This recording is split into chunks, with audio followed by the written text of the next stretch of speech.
Bonjour, c'est Ursule encore. On est le 15 décembre 2020. Alors, je viens sur la trompette une seconde fois ou bien une troisième fois aujourd'hui et je viens proclamer le retour de notre Seigneur Jésus-Christ. Amen. Soyez bénis et que sa grâce vous soit renouvelée. Amen.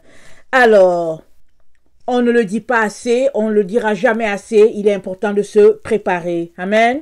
Alors, de laisser aller les œuvres des ténèbres, d'embrasser les œuvres de lumière et de prier à tout moment. Amen. Et puis de ne pas se laisser distraire. Il y a toutes sortes de situations qui peuvent nous distraire, qui peuvent nous éloigner. Amen. De la vérité. Amen. Il n'y a pas longtemps, je veux dire la semaine dernière, amen, j'ai vécu quelque chose. Alors, nous savons tous ce qui se passe avec les confinements. Amen. Alors, très souvent, je suis très loin de ces affaires-là. Je n'accorde pas d'importance. Alors, il y a une situation qui s'est passée et puis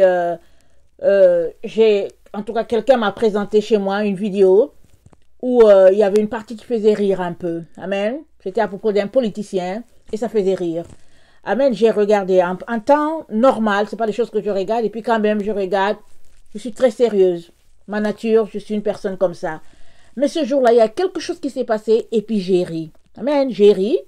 Alors, quand j'ai ri, il y a une autre personne qui était à côté qui a dit « Attends, je t'apporte une autre vidéo. » Il m'a apporté une autre vidéo. J'ai ri, ça fait 2 fois. Amen. En l'espace de quelques heures, 2 vidéos où ils ont fait une plaisanterie sur un politicien. Or, nous savons tous que le Seigneur nous a dit d'être très loin des plaisanteries. Ça fait partie des péchés. Amen. Alors, sans vraiment accorder l'importance, à un moment donné, j'ai senti que mon esprit était triste. Mais je ne pouvais pas mettre la main dessus. Alors, ça a duré quelques heures. Et puis, je me suis dit, il y a quelque chose. Mais je ne savais pas quoi. Mais c'est le lendemain que le Seigneur m'a donné de réaliser où était le bobo, comme on dit. Alors, je me suis repentie. J'ai demandé pardon au Seigneur. Et j'ai quand même pris le temps de m'arrêter pour me demander, mais qu'est-ce qui s'est passé? Amen, qu'est-ce qui s'est passé? Alors, en temps normal, je dis à tout le monde, merci pour les plaisanteries, je ne veux rien savoir. Donc, je mets déjà une barrière dont personne ne m'en parle.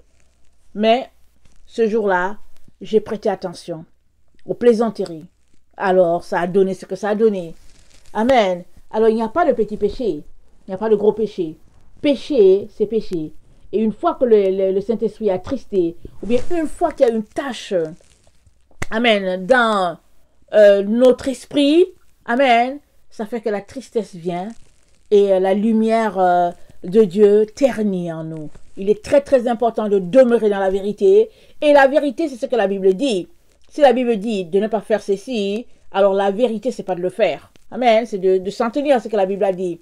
Ne cherchons pas une excuse en disant que bon, après tout, voilà ce qui s'est passé. Non, non. Tenons-nous dans la vérité. Et puis, tout ira bien. Amen. Alors, tout le monde peut tomber. Alors, encourageons-nous. Et puis, travaillons d'arrache-pied de manière à ce que notre robe soit blanche et puis tout le temps blanche. Amen. Alors, aujourd'hui, je viens parler de l'épouse de Christ. Quand sera-t-elle enlevée? Amen.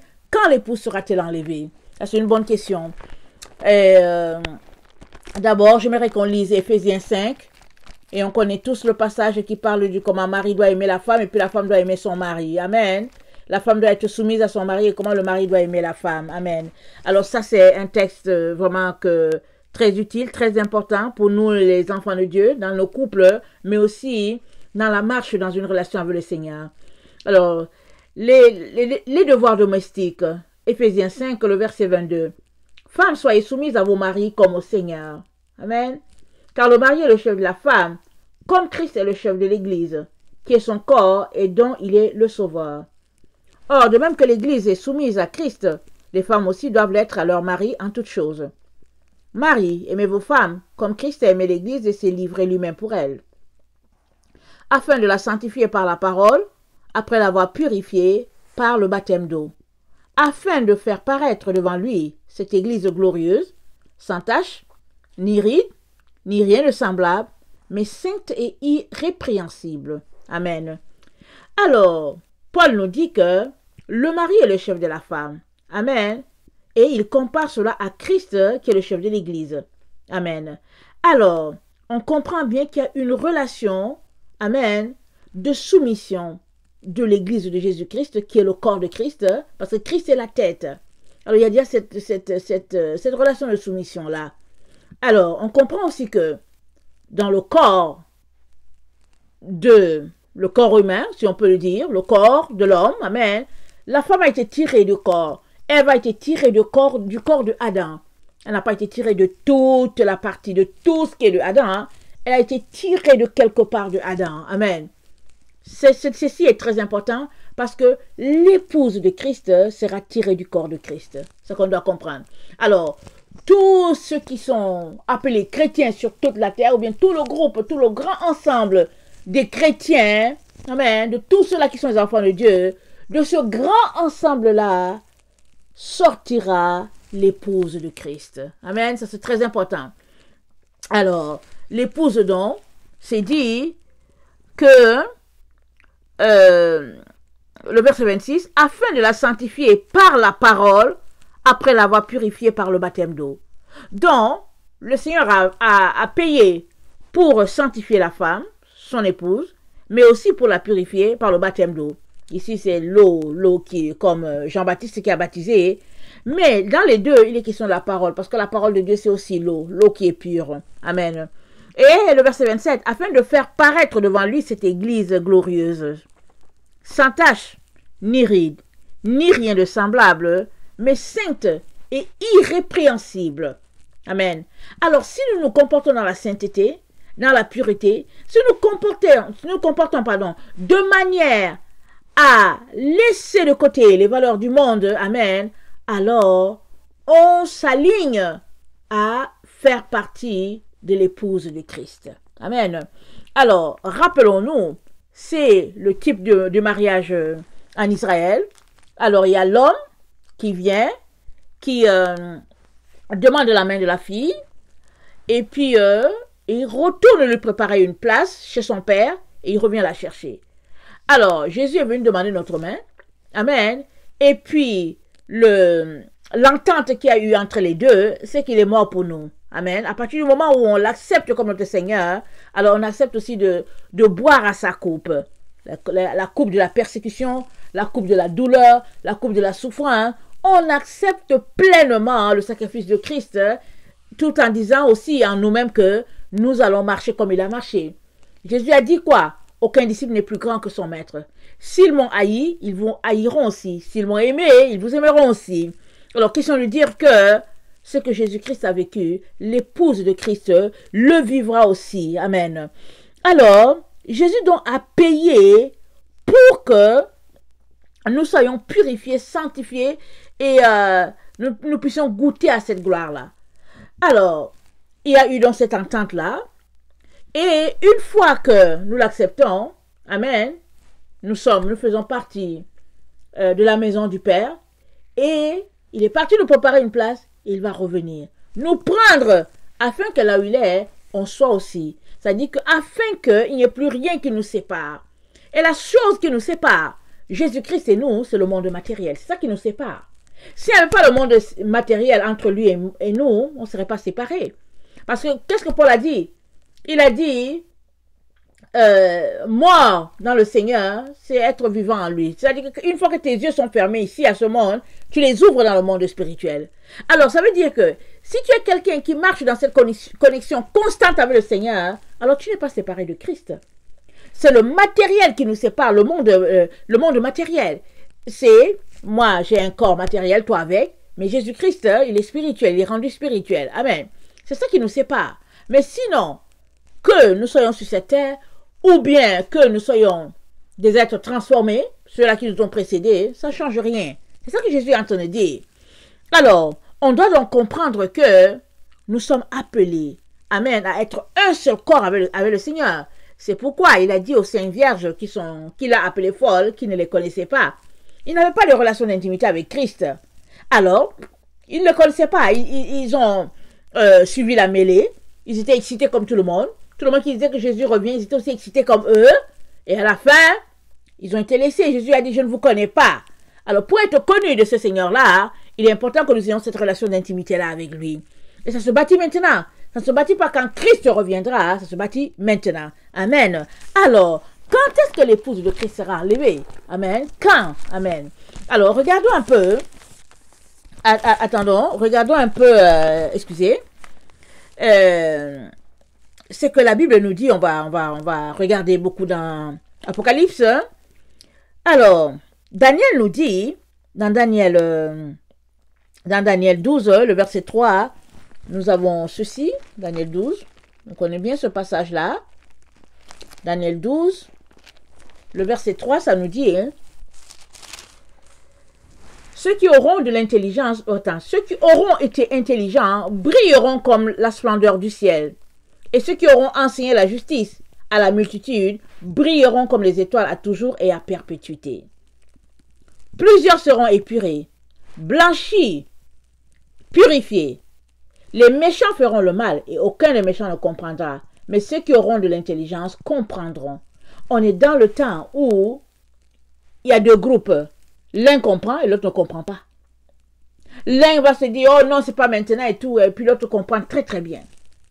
On doit s'organiser, prier, supplier le Seigneur de nous donner, de voir ce qui est en train de se passer.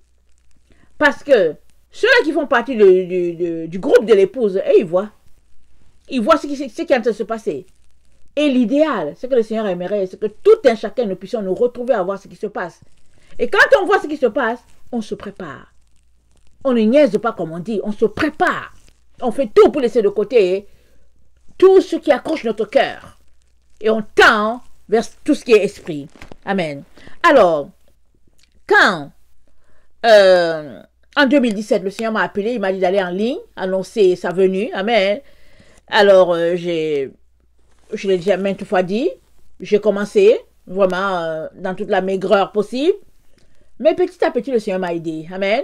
Et en 2018, pendant que j'étais en train de préparer, parce que les enseignements, c'est, tu parles de ce que tu as. Je suis partie des enseignements que j'avais.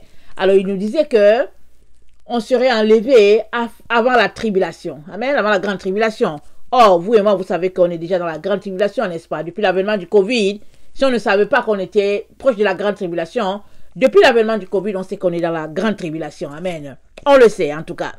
Donc, voilà. Alors, en 2018, pendant que je suis en train de préparer un enseignement sur le retour du Seigneur, le Seigneur m'a dit, Ursule, tu vas passer par la grande tribulation. Et je savais que c'était tout le monde. Amen. Alors, j'ai fait une vidéo en disant, dans ma vidéo, j'ai dit, j'ai été retenu pour la tribulation et toi. Question de dire aux gens, en tout cas, on sera là sur la terre, dans le temps de la tribulation. Alors que l'enseignement de ceux-là qui nous ont précédés, ce n'était pas ça. Ils nous disaient qu'on sera enlevés. Et puis, ceux-là qui n'obéissent pas resteraient. Maintenant, la question est celle-ci. Si tous ceux-là qui sont un peu éclairés sont enlevés, qu'est-ce que les autres vont faire? Déjà, ils ne veulent pas marcher dans la vérité. Déjà, ils ont la difficulté à comprendre. Alors, les autres qui comprennent, ils les aident. Amen. À ce qu'ils puissent comprendre le mieux. C'est ça qu'on vient de lire dans Daniel. Dans Daniel, on a dit, plusieurs seront purifiés, blanchis et épurés. Les méchants feront le mal et aucun de méchant ne comprendra. Mais ceux qui auront été intelligents, mais ceux qui auront de l'intelligence comprendront. Et puis, le verset 3 de Daniel 12 nous dit, ceux qui auront été intelligents brilleront comme la splendeur du ciel, et ceux qui auront enseigné la justice à la multitude brilleront comme les étoiles à toujours et à perpétuité. Donc, quand on comprend, on enseigne ça à l'autre. On ne garde pas ça pour soi. On enseigne à l'autre. On lui ouvre l'intelligence. Et même si on se fait insulter, ce n'est pas grave.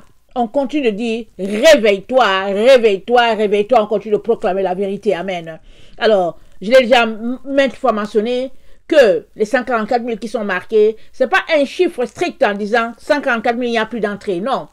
C'est les personnes que Dieu marque, ils sont marqués pour marquer d'autres personnes aussi. De telle sorte que 144 000, combien ça va devenir, on ne sait pas. Mais le Seigneur attend un grand chiffre. Amen. Alors, il est donc très important qu'une fois que tu es réveillé au fait que Jésus-Christ est à la porte, réveille les autres personnes. Va sonner la trompette. C'est pas grave, les gens vont se moquer de toi. Ce n'est pas grave. Laisse-les se moquer de toi. Mais toi, sonne la trompette. Réveille les gens et puis aide-les à faire sauter les écailles de leurs yeux. Amen. Alors que Jésus est en train de venir, certains continuent de courir après leur carrière, continuent de calculer leurs dollars, leurs euros et puis tout ça. Mais il est temps de s'arrêter à ces choses-là. Il y a des choses vraiment, qui passeront, amen. Mais si tu t'amuses avec ton âme, elle risque de se retrouver très loin de Dieu. Et donc, très important que tu mettes la sécurité au niveau de ton âme. Et les autres choses suivront. Amen. Alors, donc, il y a une chose qui est sûre, que dans mes lectures, dans Apocalypse, je me suis rendu compte, c'est que l'épouse, elle sera enlevée après la chute de Babylone. On va regarder cela. On va regarder. Ok? Alors...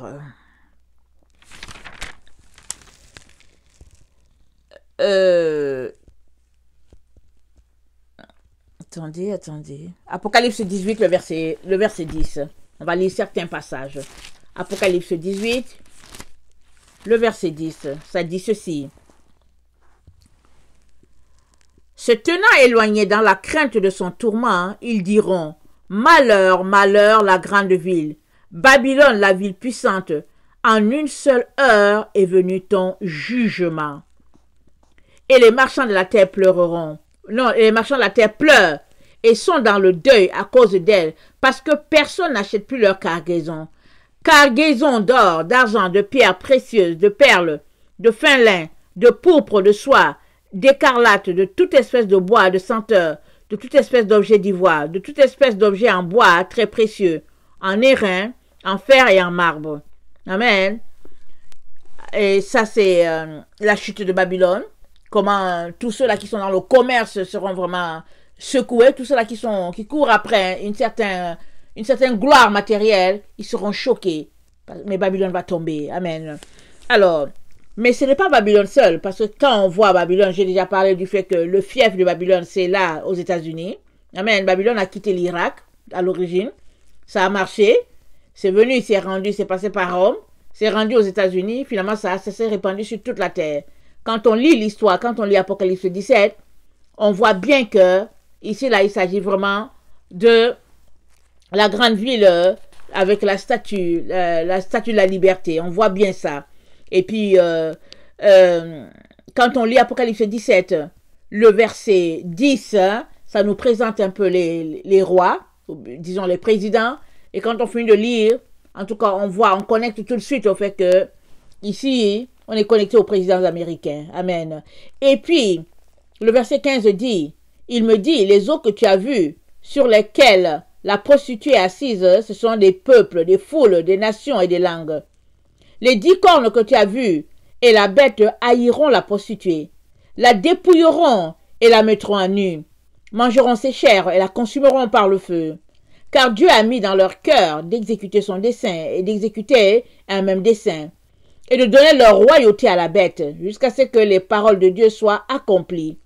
Et la femme que tu as vue, c'est la grande ville qui a la royauté sur les rois de la terre.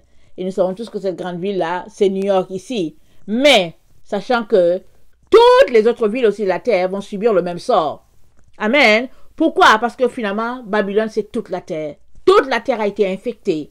Et Dieu dit, dans Apocalypse 12, le verset 4, il nous dit, « Et j'entendis du ciel une autre voix qui disait, sortez du milieu d'elle, mon peuple, afin que vous ne participiez point à ses péchés, et que vous n'ayez point part à ses fléaux, car ses péchés sont accumulés jusqu'au ciel, et Dieu se souvient de ses iniquités. Payez-la comme elle a payé, et rendez-lui au double selon les œuvres dans laquelle rendez-lui au double selon ses œuvres. Dans la coupe où elle a versé, versez-lui au double. » Amen. Ça, c'est le jugement de la Babylone. Mais regardons Ésaïe 13. Ésaïe 13, ça nous parle du jugement de tous ces grands pays-là. Amen. Je ne vais pas tout lire, je vais juste lire certains. Ésaïe 13, le verset 6 à 14. Le verset 6 à 14, ça dit ceci. Gémissez, car le jour de l'Éternel est proche. Il vient comme un ravage du Tout-Puissant. C'est pourquoi toutes les mains s'affaiblissent, et tout cœur d'homme est abattu. Ils sont frappés d'épouvante.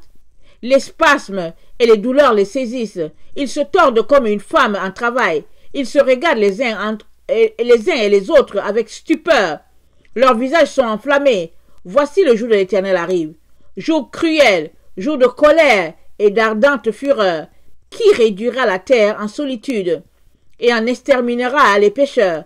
car les étoiles des cieux et leurs astres ne feront plus briller leur lumière. Le soleil s'obscurcira dès son lever, et la lune ne fera plus luire sa clarté. Je punirai le monde pour sa malice, et les méchants pour leurs iniquités. Je ferai cesser l'orgueil des hautains, et j'abattrai l'arrogance des tyrans. Je rendrai les hommes plus rares que leur faim. Je les rendrai plus rares que l'or d'Ophir. C'est pourquoi j'ébranlerai les cieux et la terre. La terre sera secouée sur sa base par la colère de l'Éternel des armées, au jour de son ardente fureur. Alors, comme une gazelle effarouchée, comme un troupeau sans berger, chacun se tournera vers son peuple, chacun fuira vers son pays. Amen. Voilà un peu, chacun fuira vers son pays. C'est pour dire que c'est une agglomération de plusieurs personnes. Et on sait tous qu'avec la politique d'immigration, des grandes puissances, entre guillemets, alors les gens viennent de partout et on forme une agglomération de plusieurs personnes et puis on ne sait plus qui est qui. Voilà. Alors, donc on est comme, en tout cas, la Chine populaire et puis voilà.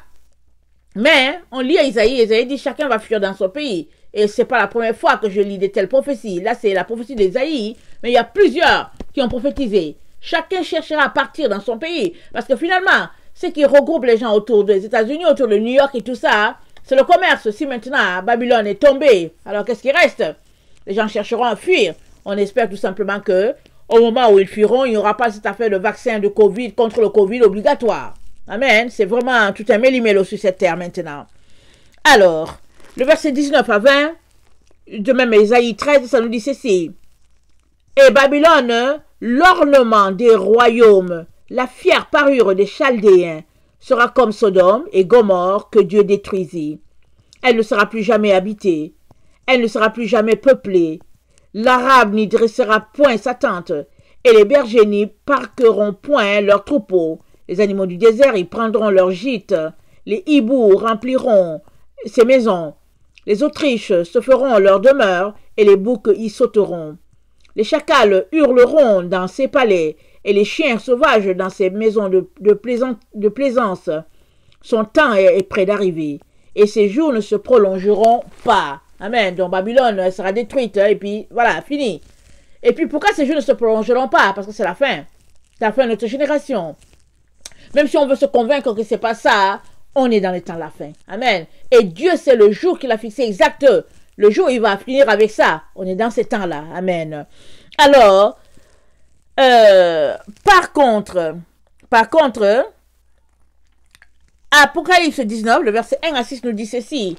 Parce qu'on est en train de dire, quand est-ce que l'épouse sera enlevée? Ce groupe de personnes-là qui marchent selon le Seigneur, marchent selon ses commandements, quand est-ce qu'ils seront enlevés? Apocalypse 19 nous dit, après cela, j'entendis dans le ciel comme une voix forte d'une foule nombreuse qui disait, Alléluia, le salut, la gloire et la puissance sont à notre Dieu, parce que ses jugements sont véritables et justes, car il a jugé la grande prostituée, qui corrompait la terre par son impudicité. Il a vengé le sang de ses serviteurs, en le redemandant de sa main. Et ils dirent une seconde fois, Alléluia, et sa fumée monte au siècle des siècles.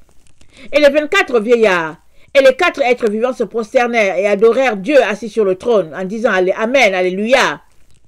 Et une voix sortit du trône, disant, Louez notre Dieu, vous tous ses serviteurs, vous qui le craignez, petits et grands. Et j'entendis comme une voix d'une foule nombreuse, comme un bruit de grosses eaux, comme un bruit de fort tonnerre, disant, Alléluia, car le Seigneur notre Dieu est tout-puissant et entré dans son règne. Réjouissons-nous et soyons dans l'allégresse.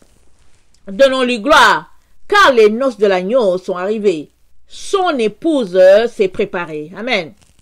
Alors, on a déjà vu ici que, au verset 1, ça nous dit que le ciel, ça nous dit, attendez, ça nous dit, Alléluia, le salut, la gloire et la puissance sont à notre Dieu, parce que ses jugements sont véritables et justes, car il a jugé la grande prostituée qui corrompait la terre par son impudicité. Donc Babylone a été jugée. Et après cela, on nous dit que les noces de l'agneau sont arrivées. Amen. Donc, on sera encore sur cette terre quand Babylone sera détruite. Ça veut dire qu'on est très très proche que ce moment-là arrive, puisque aujourd'hui, le Seigneur nous disait que les portes sont en train de se fermer. Et puis là, on voit que la prostituée a été jugée. Dans Apocalypse 17, ça parle d'elle. Elle a été jugée. Et je pense qu'il n'y a pas longtemps, j'avais fait, peut-être il y a déjà un an, ou bien moins, je ne me rappelle plus, j'avais fait un rêve, là, vraiment un rêve, ouf, en tout cas, non, il y a déjà un an passé. Un rêve où j'ai vu Londres. Londres s'est écroulé. Une bonne partie de Londres a disparu dans l'eau. C'était quelque chose. Je me réveille là, je reste là, perplexe, le Seigneur me dit, ça va arriver. Alors une bonne partie a coulé. Il n'y avait plus, ça a été effacé de la carte carrément.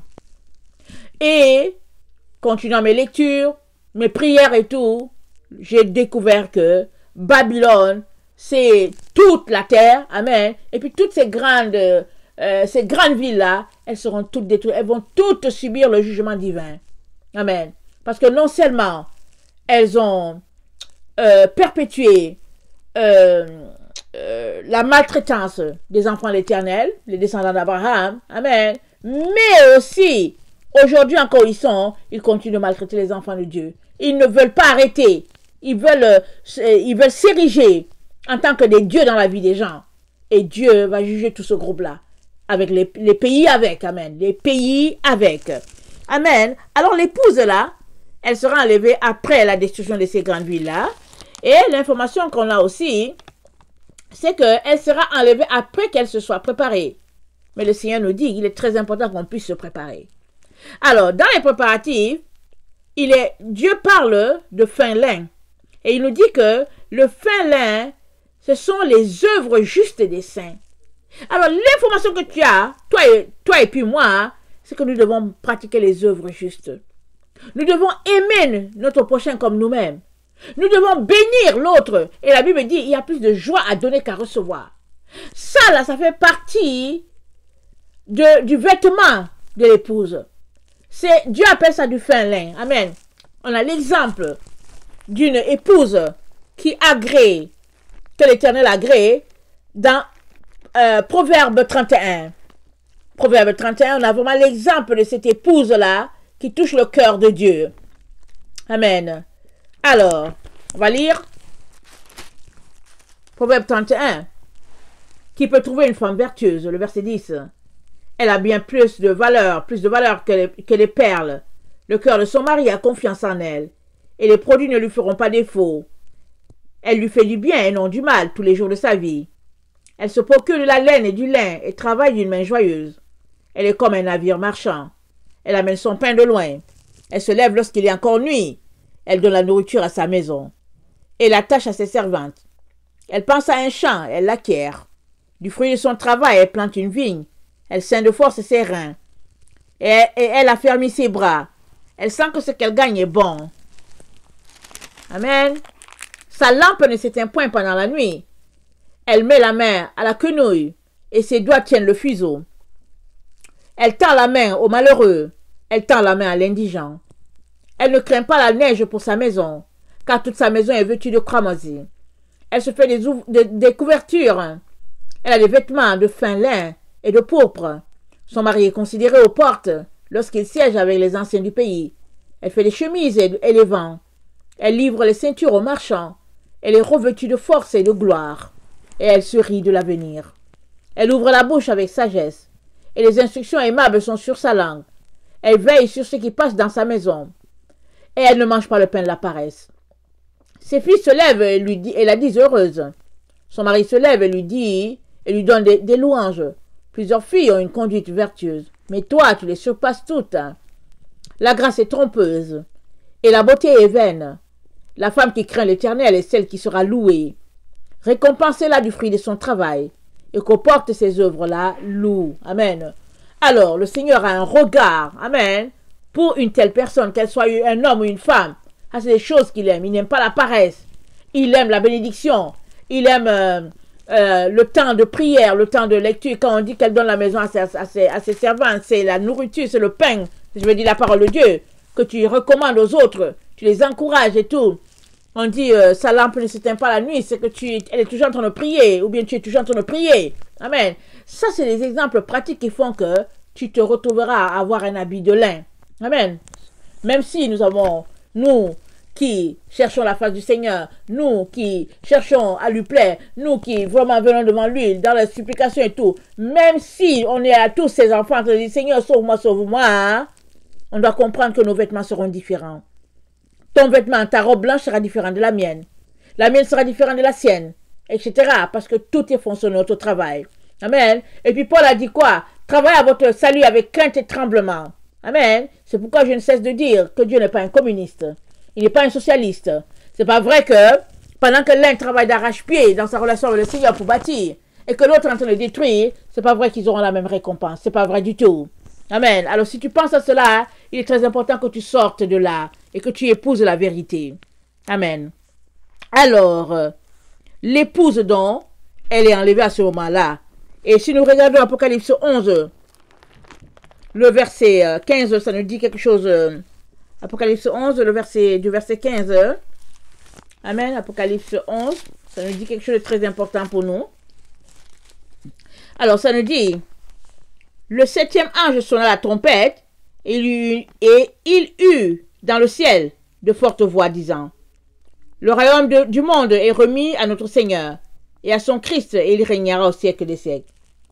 Et les 24 vieillards qui étaient assis devant Dieu, sur leur trône, se prosternèrent sur leur face et adorèrent Dieu, en disant, nous te rendons grâce, Seigneur Dieu Tout-Puissant, qui était de ce que tu as saisi ta grande puissance et a pris possession de ton règne.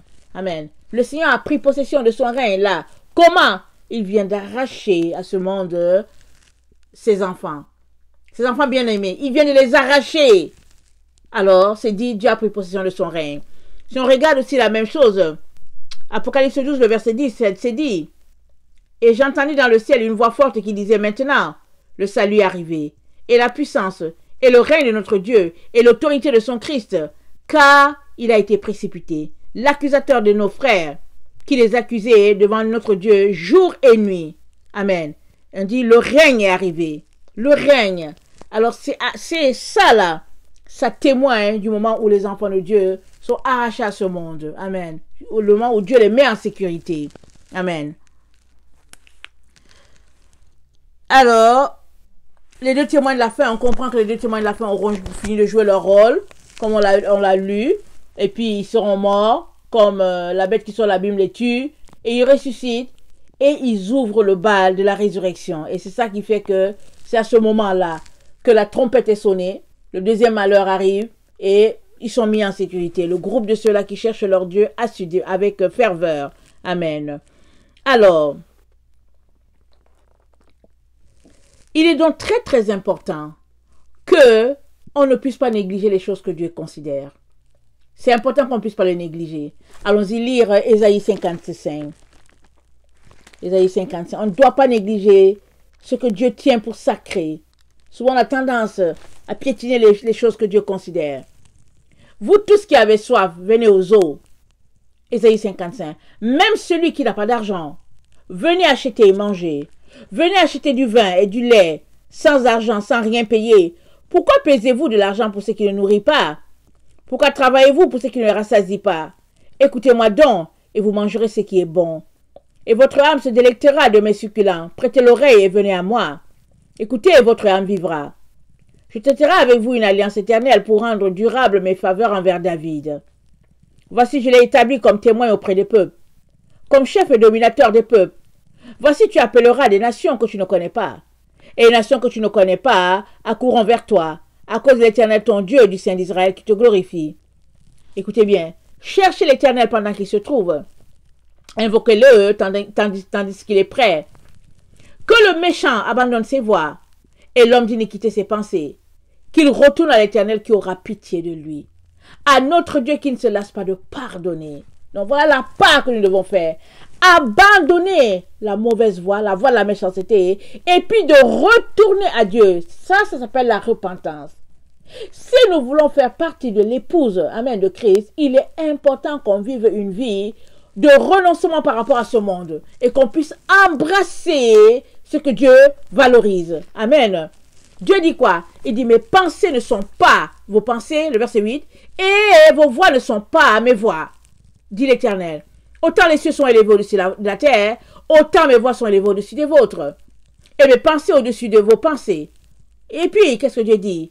Comme la pluie et la neige descendent des cieux, et ne retournent pas sans avoir arrosé le fond de la terre, et puis fécondé la terre et fait germer les plantes, sans avoir donné la semence au semeur et du pain à celui qui mange, ainsi en est-il de ma parole, qui sort de ma bouche, et ne retourne pas à moi sans effet, sans avoir exécuté ma volonté et accompli mes desseins. Oui, vous sortirez avec joie, et vous serez conduits en paix. Les montagnes et les collines éclateront d'allégresse devant vous, et les arbres de la montagne, de la campagne, battront des mains. Au lieu de l'épine s'élèvera le cyprès. Au lieu de la ronce, croîtra le myrrhe. Croîtra le myrte. Ce sera pour l'Éternel une gloire, un monument perpétuel, impérissable. Amen. Oui, on va sortir avec joie. On va bondir. Mais pour que cela soit possible, nous avons besoin de changer nos pensées, de réviser nos voies, d'embrasser seules les voies de l'Éternel et d'être soumis à ce Dieu-là. Ça, c'est très, très important. Amen. Et le Seigneur, qui ne se lasse pas d'accomplir sa parole, l'accomplira parce qu'il dit qu'il n'y a aucune parole qui sort de lui sans que cela ait fait. Alors, ça veut dire que la balle est de notre côté parce que lui, il accomplira ce qu'il a dit. Il s'organisera le moment venu pour nous mettre en sécurité, malgré toutes les menaces, malgré ce qui se passe autour, malgré le fait qu'on prend conscience qu'on est pris dans un filet, on est sur la terre, on est la génération de la fin, hein. Malgré le fait qu'on voit ça et que tout nous montre que vraiment ça devient compliqué, on doit garder la foi. On doit garder les yeux fixés sur notre Seigneur et puis jusqu'au bout, parce que Jésus a dit quoi? Celui qui vaincra, amen, je ferai de lui une colonne dans le temple du Père. Alors, il est toujours question de vaincre celui qui vaincra. Cette fois, Jésus l'a dit. Nous devons nous préparer. Nous devons nous armer de patience, s'il vous plaît. Ne lâchons pas, ne cédons pas à la panique, à la peur, mais gardons les yeux fixés. Notre Seigneur, notre Rédempteur vit et il viendra nous tirer de là. Amen. Soyez bénis. Je vous aime beaucoup et Dieu davantage. Maranatha, Jésus revient. Assurément, il revient. Amen. Soyez bénis. Amen. Amen.